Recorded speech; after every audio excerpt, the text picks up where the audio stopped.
second type of graph that you need to know, and that is displacement time. ठीक है जी। अच्छा, displacement time कैसे बनता है? डिस्प्लेसमेंट टाइम ऐसे बनता है, एक सेकंड में लिख लूं, डिस्प्लेसमेंट टाइम। डिस्प्लेसमेंट टाइम कैसे बनता है? It is drawn at a particular distance, at a particular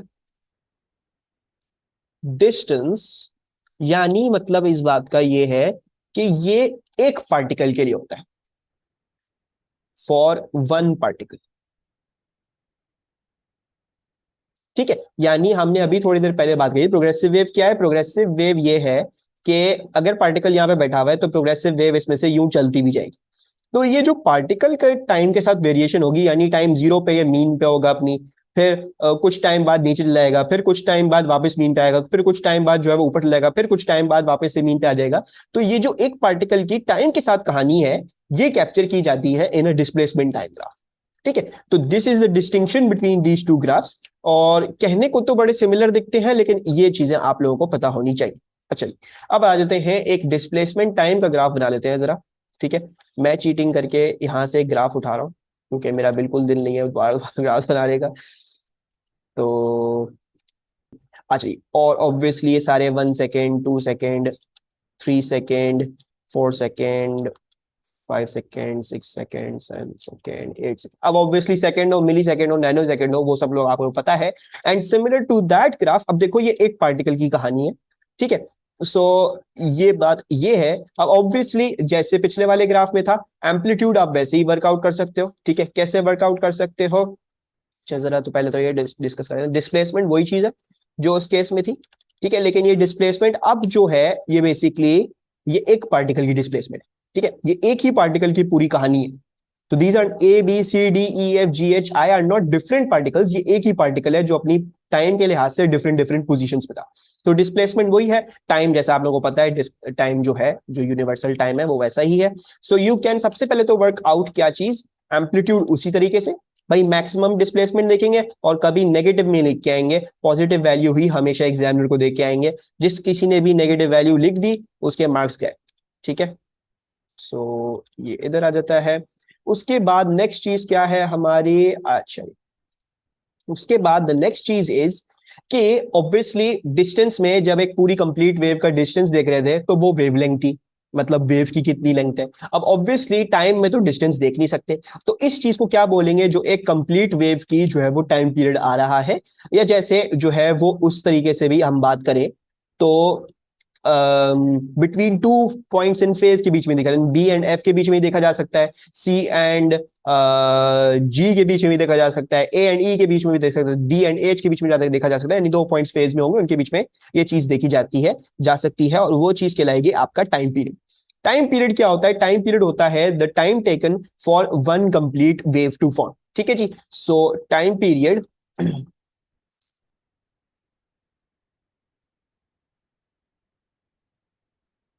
the time taken for one complete wave to form. For one complete wave to form, and obviously this is measured in seconds. ठीक है, seconds में measure होगा ये। अच्छा जी, ये आ जाता है ये कहानी आपकी। और बाकी कहानी आपकी सिमिलर है, जैसे डिस्टेंस वाले ग्राफ में आपके पास फेज डिफरेंसेस हुआ करते थे। ठीक है जी, इसमें भी वही वाले फेज डिफरेंसेस है, कोई कहानी चेंज नहीं हुई, वैसे ही फेज डिफरेंसेस की कैलकुलेशन होगी, हर चीज वैसे ही की जाएगी। तो हमने उस वाले ग्राफ में और इस वाले ग्राफ में फेज डिफरेंसेस की कोई कहानी डिफरेंट नहीं है, बात उन दोनों की सेम ही है।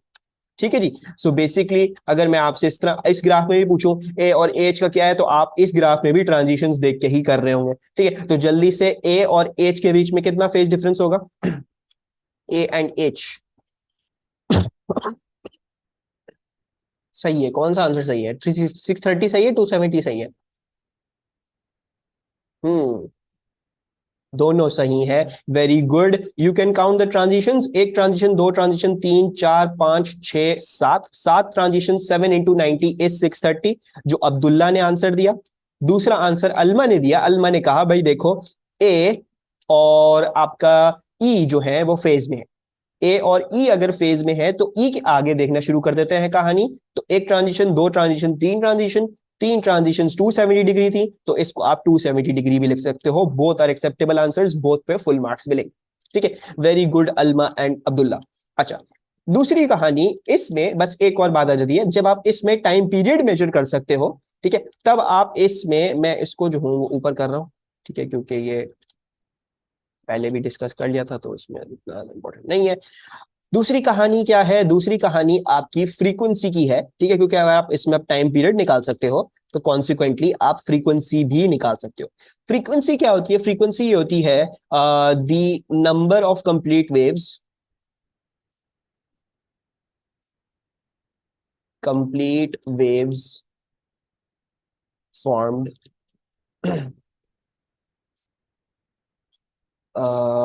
इन 1 सेकेंड। ठीक है जी। एक सेकेंड, आप इसको कैसे दोगे?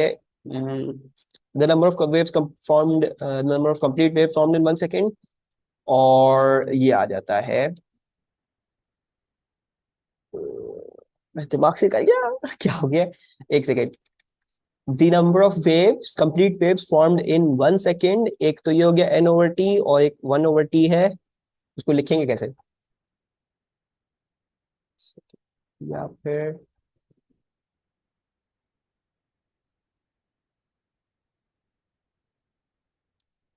अच्छा चलो इसको इसी तरह ही लिखते हैं। आई फील लाइक मुझे वो दिमाग से डेफिनेशन निकल गई है, आती है तो मैं आप लोगों को बताता हूँ। खैर बहरहाल this is the number of complete waves formed in 1 second. ठीक है जी। अच्छा, अब ये किस तरह से कैलकुलेट की जा सकती है? This can be calculated through two things. ठीक है, आप लोगों को सिर्फ एक पता होगा, लेकिन मैं दूसरी वाली भी इनलाइटन कर दूं आप लोगों पे, क्योंकि वो डेरिवेशन में थोड़ी सी फायदेमंद होगी। हमने क्या बोला? The number of complete waves formed in 1 second, यानी नंबर ऑफ कंप्लीट वेव्स को अगर जो है वो उनका जो टाइम लगा उनको फॉर्म होने में, उससे डिवाइड कर दोगे तो फ्रीक्वेंसी आ जाए। ये क्या है? This is the number of complete waves. ठीक है, नंबर ऑफ कंप्लीट वेव्स। और ये चीज क्या है? ये चीज है time for N waves to form. ठीक है जी।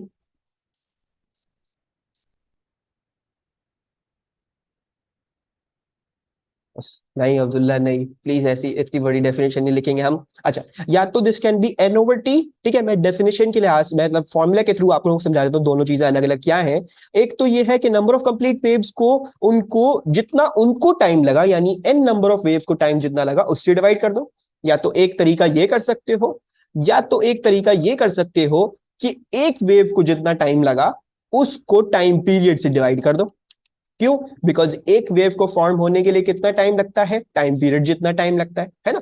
एक वेव को फॉर्म होने के लिए टाइम पीरियड जितना टाइम लगता है, तो या तो एक वेव को टाइम पीरियड से डिवाइड कर दो, या नंबर ऑफ वेव जितनी भी आप देख रहे हो उनको जितना उनको टाइम लगा बनने के लिए उससे डिवाइड कर दो। Both approaches are valid and I will be using both approaches to derive some formula for you, जो अगली कुछ स्लाइड्स में हम डिराइव करने वाले। ठीक है, you need to know, you need to be aware of both the things, क्योंकि डेरिवेशन आ सकती है उस चीज की। तो दोनों दिमाग में रखिएगा, सिर्फ 1/t नहीं है, n/t भी you can calculate the frequency through that. Any problems with this representation? So अब मेरा आपसे ये सवाल है कि सपोज करो हम देख रहे हैं एक पार्टिकल की जर्नी। ठीक है, जैसे मैंने आपको बोला ये डिस्प्लेसमेंट टाइम का ग्राफ है, हम इसमें देखना चाह रहे हैं एक पार्टिकल की जर्नी। ठीक है, तो अभी पार्टिकल जो है वो इधर था। ठीक है जी, यानी it was at its mean displacement. ठीक है, यानी ई ई वाले पॉइंट पे है अभी वो पार्टिकल। ठीक है, मतलब अपनी मोशन में अभी ऐसे फेज में है कि वो ई पे है।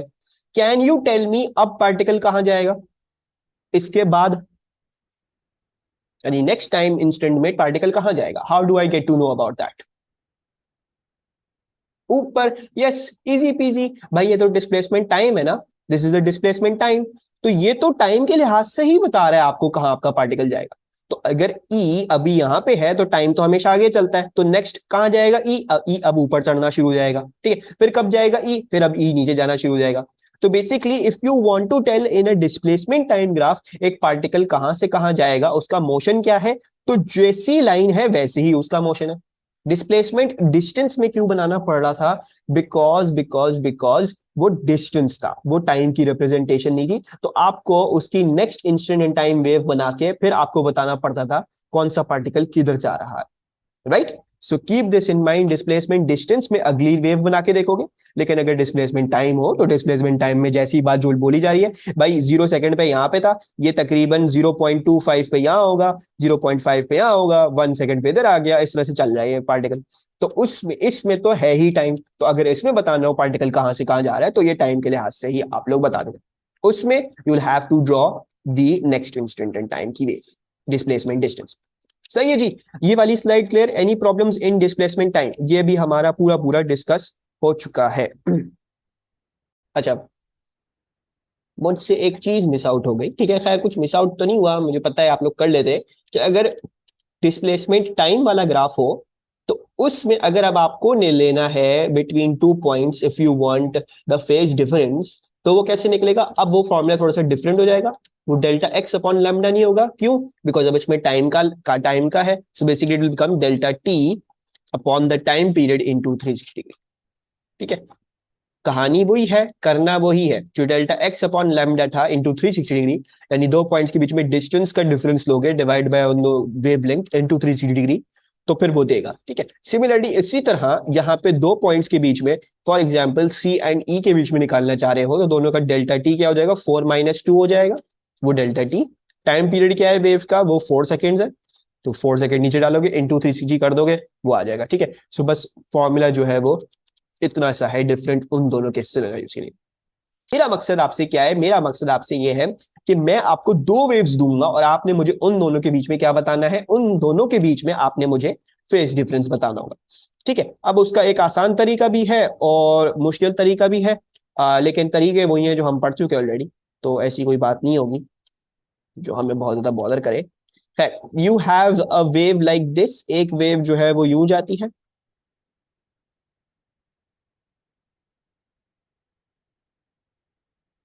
और एक वेव जो है वो जरा जाती है यूं,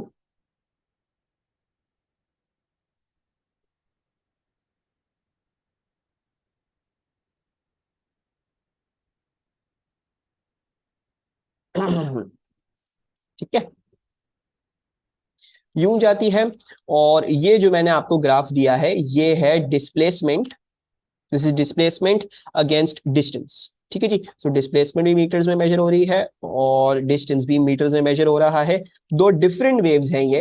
ठीक है जी, this is 0 metre, this is नहीं 0 मीटर नहीं, दिस, हाँ चलो 0 metre, this is 1 metre, this is 2 metre, this is 3 metre, this is 4, this is 5, फिर ये वाला 6 मीटर्स। सो अब हमें इन दोनों के बीच में जो है वो फेज डिफरेंस बताना है। अब कहानी थोड़ी सी डिफरेंट है, ठीक है, कहानी देखने की और कैलकुलेट करने की वही है, बस अब आंखें जरा जो है वो डिफरेंट तरीके से चलानी है आपने।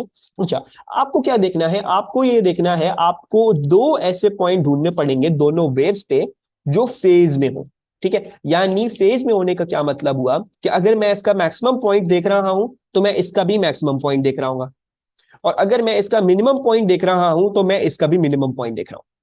ठीक है, सो दो ऐसे पॉइंट ढूंढने हैं कंसेक्यूटिव, ठीक है, you need to find two ऐसे पॉइंट्स कंसेक्यूटिव दोनों वेव्स पे जो एक जैसे हो, यानी मैक्सिमम डिस्प्लेसमेंट वाला तो मैक्सिमम डिस्प्लेसमेंट। अब वो थोड़ा सा और अगर कंफर्म करना हो अपने लिए ही कि मैंने बिल्कुल सही पॉइंट चुना है, तो फिर कैसे देखेंगे आप ये देखेंगे, अच्छा इस पॉइंट के बाद कहां जाओगे, तुम नीचे जाओगे, राइट। सो इस पॉइंट के बाद तुम्हें भी नीचे जाना चाहिए, यानी ये बिल्कुल एग्जैक्ट सेम पॉइंट्स होंगे। ठीक है जी, so you will not be making mistakes. हाँ, आप जो है वो you can even take this point, यानी मतलब ब्लू वाली वेव पे ये वाला पॉइंट, ठीक है जी, और रेड वाली वेव पे ये वाला पॉइंट। ठीक है जी, लेकिन अब इस पॉइंट से ब्लू वाली वेव पे नीचे जा रहे हो, रेड वाली वेव पे इस पॉइंट से नीचे जा रहे हो, तो ये भी देख सकते हो, लेकिन मेरे हिसाब से ज्यादा आसान हमेशा ये होगा कि यू टेक टू ऐसे पॉइंट्स, मैक्सिमम मिड डिस्प्लेसमेंट वाले या मिनिमम डिस्प्लेसमेंट वाले, वो सबसे आसान होंगे। अच्छा, करेंगे क्या हम उसमें, हम ये देखेंगे कि अगर हमारे पास जो है ये डिस्टेंस वाला ग्राफ है तो हम क्या देख लेंगे, हम देख लेंगे इसके बीच में डेल्टा एक्स क्या आ रहा है। So we will work out what is the delta x between them. Delta x करने के बाद हम फॉर्मूला लगा लेंगे, वही वाला फॉर्मूला क्या था, phase difference. The formula was delta x upon lambda into 360 degree.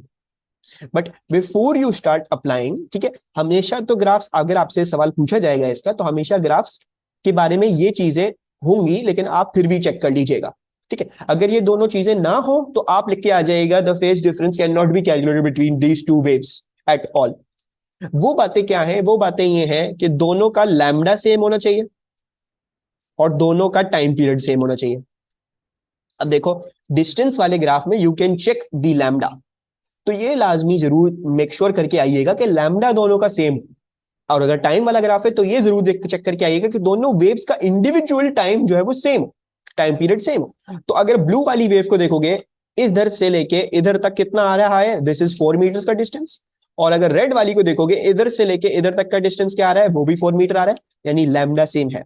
अगर ये वाला फॉर्मूला लगाना है, अगर इन दोनों वेव्स के बीच में फेज डिफरेंस निकालना है, तो वो कभी भी आपसे ये नहीं पूछ सकते ऐसी दो वेव्स के बारे में जिनका लैम्डा और टाइम पीरियड सेम ना हो। उनका लैम्डा और टाइम पीरियड सेम होना लाजमी है, this is a known thing, ये होना लाजमी है। ठीक है, तो फिर भी चेक कर लीजिएगा, अक्सर बेशतर होगा तो यही। जब ऐसा हो तो बस आपने क्या देखना, आपने दो पॉइंट्स ढूंढने हैं ऐसे जो सिमिलर आपको नजर आए। जब आपने ये देख लिया डेल्टा एक्स क्या आ रहा है, डेल्टा एक्स आ रहा है 2, सो डेल्टा एक्स आप डालेंगे 2, लैम्डा क्योंकि अब सेम है तो दोनों का 4 ही है तो 4 उठा के डालेंगे, एंड देन इनटू 360 डिग्री कर देंगे, तो you see you will get a 180 degree का phase difference. Any problem in understanding this?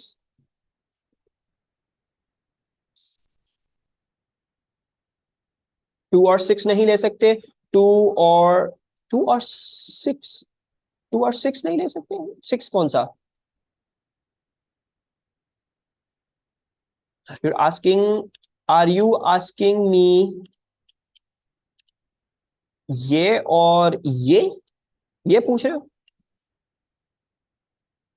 नहीं अब्दुल्ला, ये कैसे सेम होंगे? ये एक, ये वाला पॉइंट इसके साथ फेज में थोड़ी है, ये वाला, ये इस पॉइंट पे तो रेड वेव ऊपर जा रही है। Same in a sense, same in a sense they must be in the same phase.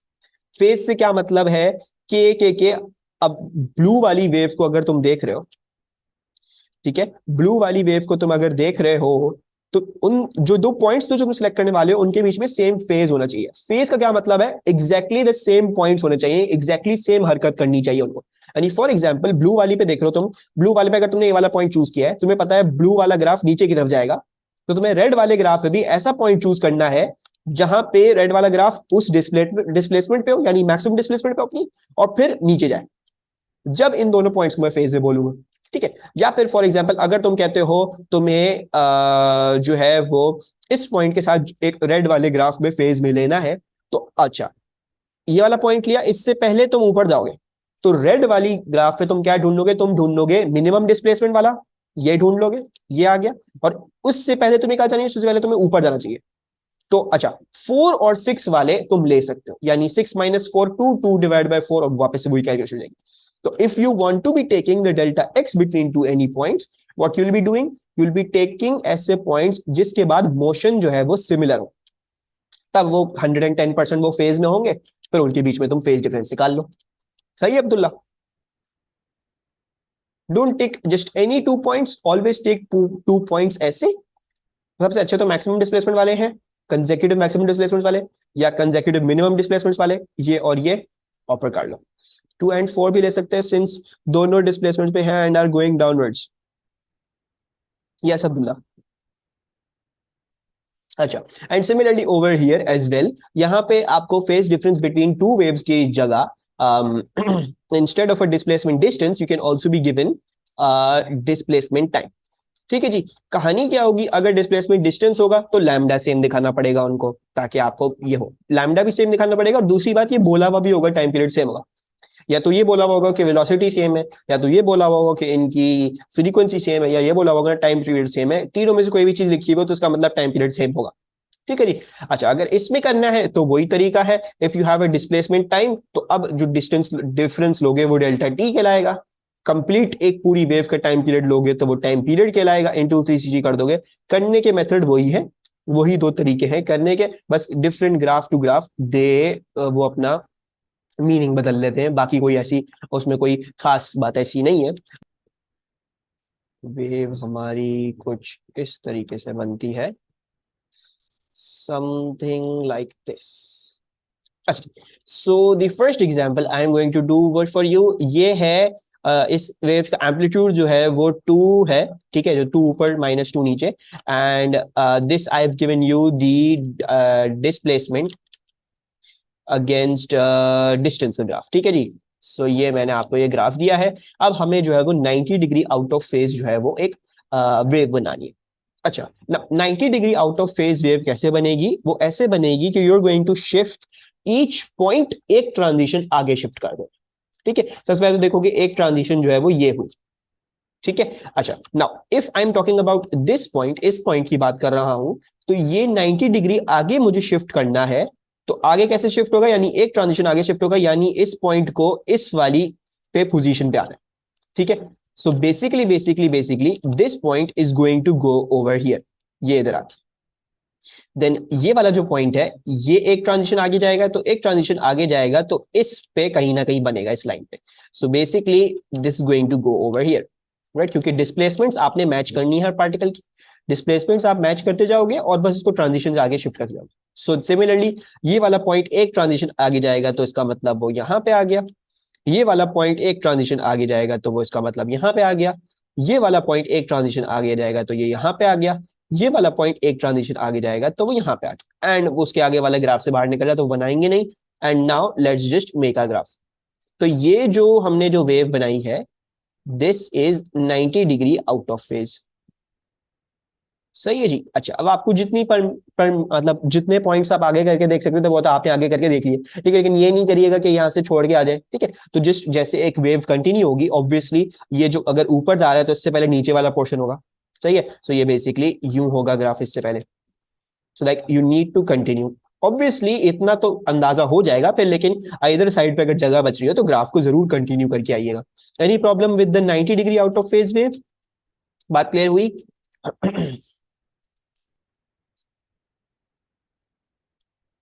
अच्छा जी, अब आ जाते हैं, अगर मुझे जो है वो 180 डिग्री आउट ऑफ फेज बनानी हो, बल्कि एक काम करते हैं, I am just going to try and copy the blue wave. मुझे जो है वो ग्राफ बनाने से पहले कर लेना चाहिए था ये, लेकिन सैडली मेरे अकल में पहले बात नहीं आई। Hopefully it is in too much of an issue. तो ये ठीक हो गया, आपके भी आ गए हैं। अच्छा जी, बस ये एक डिस्कशन ओवर हो जाए, फिर जो है वो एक क्वेश्चन करते हैं और फिर आगे चलते हैं, चीजें चीजें करते हैं अपनी नई बात, ठीक है। बस लेकिन ये एक चीज है जो मुझे पता है बॉदर कर रही है, तो ये चीज भी हम जो है वो कर लेते हैं पूरी, वरना जो है वो मसला बनता रहेगा इसका थ्रू आउट द कोर्स। अब बनानी है draw the wave 180 degree out of phase, ठीक है। 90 डिग्री क्या थी? 90 डिग्री थी एक ट्रांजिशन, तो 180 डिग्री होगी दो ट्रांजिशन, ठीक है। तो दो ट्रांजिशनों का मतलब ये हुआ कि ये वाला जो पॉइंट है ये किधर जाएगा? ये दो ट्रांजिशन बाद जाएगा, यानी एक ट्रांजिशन एंड दूसरी ट्रांजिशन, यानी इधर कहीं इस वाली लाइन पे कहीं बनेगा, ठीक है जी। सो ऑब्वियसली ये इधर मीन डिस्प्लेसमेंट का पॉइंट था, तो ऑब्वियसली ये इधर आ जाएगा, ये इधर आ गया, ठीक है। अच्छा, ये वाला जो पॉइंट है ये भी दो ट्रांजिशन आगे जाएगा, तो एक ट्रांजिशन दूसरी ट्रांजिशन इस लाइन पे कहीं ना कहीं बनेगा, मैक्सिमम डिस्प्लेसमेंट का पॉइंट था। सो बेसिकली यहाँ पे बनेगा। ये वाला जो पॉइंट है ये मीन डिस्प्लेसमेंट का था, दो ट्रांजिशन आगे भेजोगे एक दो, तो बेसिकली ये यहाँ पे आ गया, सही है जी। अच्छा, ये वाला पॉइंट दो ट्रांजिशन आगे एक दो, यानी ये आ रहा है यहाँ पे। एंड सिमिलरली ये वाला पॉइंट देखोगे तो एक और दो, ये यहाँ पे आ जाना चाहिए, सही है जी। Now you just draw the graph, ये आपका ग्राफ है, सही है जी। इंतहाई वाहियात ग्राफ बन रहा है मुझसे आज, पता नहीं क्यों, लेकिन डोंट जज माई ड्रॉइंग्स, मुझसे वेव्स सही तरह से नहीं बनती हैं for some reason on this thing. अच्छा, और बाकी ये आपने कर लिया, अब बाकी आपने कंटिन्यू कर देना है, तो कंटिन्यू कर लो, एक आपने कंटिन्यू करके भी बना दिया, ये इस तरह से बन गया।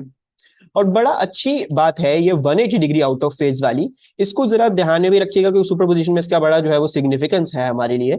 ये जो 180 degree out of phase wave होती है वो पूरा का पूरा उलट होती है, यानी जहां पे इसका मैक्सिमम आ रहा है उसका वहां पे मिनिमम आने वाला है, ठीक है जी। एंड जहां पे उसका मिनिमम आएगा वहां पे उसका मैक्सिमम आएगा, ये पूरी की पूरी बाकायदगी से जो है वो ये ग्राफ उलट होगा, एग्जैक्ट उलट होगा, ठीक है जी। सो 180 डिग्री का जो है इस तरह से बनेगा ग्राफ। और अब बनाते हैं हम 270 डिग्री आउट ऑफ फेज। तो 270 भी जल्दी से बना लेते हैं। ठीक है, बल्कि मुझे आ, एक सेकेंड। शाबाश, आ जाओ भाई। और ये आ जाए, वो नहीं चाहिए हमें, बस इतना चाहिए है। ठीक है जी। Let's have the discussion for 270। अब आई होप चीजें क्लियर हो गई हो। अब बोरिंग लगने लगा होगा, लेकिन मैं ये स्लाइड जरा कंप्लीट कर लूं आप लोगों की। 270 डिग्री आउट ऑफ फेज, तो 270 डिग्री आउट ऑफ फेज यानी 3 ट्रांजिशन आप आगे बनाओगे। तो फॉर एग्जाम्पल ये वाला पॉइंट, ये जाएगा 3 ट्रांजिशन आगे, यानी 1, 2 और 3। टाइम वाले पर भी यही होगा। यस अलमा, टाइम वाले पर भी एग्जैक्टली यही करना होगा। ठीक है, तो डिस्टेंस वाला हो या वो वाला हो, टाइम वाला हो, उन दोनों में वही बात बनेगी। उसमें उसमें टेंशन लेने की जरूरत नहीं है आपको। अच्छा, तो ये आ गया। ठीक है, ये 3 ट्रांजिशन आगे जाएगा, यानी 1, 2 और 3। ठीक है जी। सो बेसिकली ये पॉइंट इस लाइन पे का ये बनना है, मीन डिस्प्लेसमेंट वाला था, तो ये यहाँ पे आ गया ये वाला पॉइंट। अच्छा, ये मुझे हटाना भी है, ये हट जाए वहां से। अच्छा, ये वाला पॉइंट 1, 2, 3 ट्रांजिशन मैक्सिमम वाला पॉइंट था, तो ये 3 ट्रांजिशन बाद यहां पे आ रहा है। ये वाला पॉइंट 3 ट्रांजिशन बाद 1, 2 और 3, यानी इस लाइन पे कहीं बनना है, तो ये यहां पे बन रहा है। ठीक है जी। और फिर ये भी देख लेते हैं, 1, 2 और 3 यानी मिनिमम डिस्प्लेसमेंट वाला इस लाइन पे कहीं बनना है, तो ये इधर बन गया। जब इतना आ गया तो पहले तो आप ग्राफ की शक्ल बना लें। ग्राफ की शक्ल आ गई। अब उसको आगे पीछे हर जगह आप कंटिन्यू कर दें। ठीक है जी। और आपसे कभी ऐसा सवाल नहीं पूछा जाएगा कि आप जो है वो हमें क्या करके दिखाओ। आप हमें for example 165 degree out of face बना के दिखाओ, क्योंकि उसमें बहुत ज्यादा ख्वारी है। आप लोगों को हर पॉइंट पे डिस्टेंस निकालना पड़ेगा, कौन सा कितने डिस्टेंस आ गया। वो ऐसी चीजें नहीं पूछेंगे, तो ऐसी फिक्र नहीं कीजिएगा। ऐसी ही ट्रांजिशन जो जिसमें अपेरेंट होंगी वो ही पूछेंगे आपसे। ठीक है जी। सो इस ग्राफ को जरा हम कंटिन्यू कर लें अगर, एंड ठीक है। सो ग्राफ को पीछे की तरफ कंटिन्यू करते हैं, and it's going to be something like this. ठीक है, सो समथिंग लाइक दिस।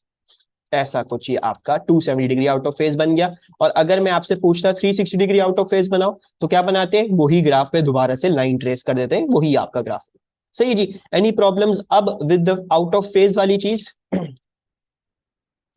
कोई चीज जो अब बॉदर करेगी? अब बना लोगे ग्राफ्स अगर आ गए?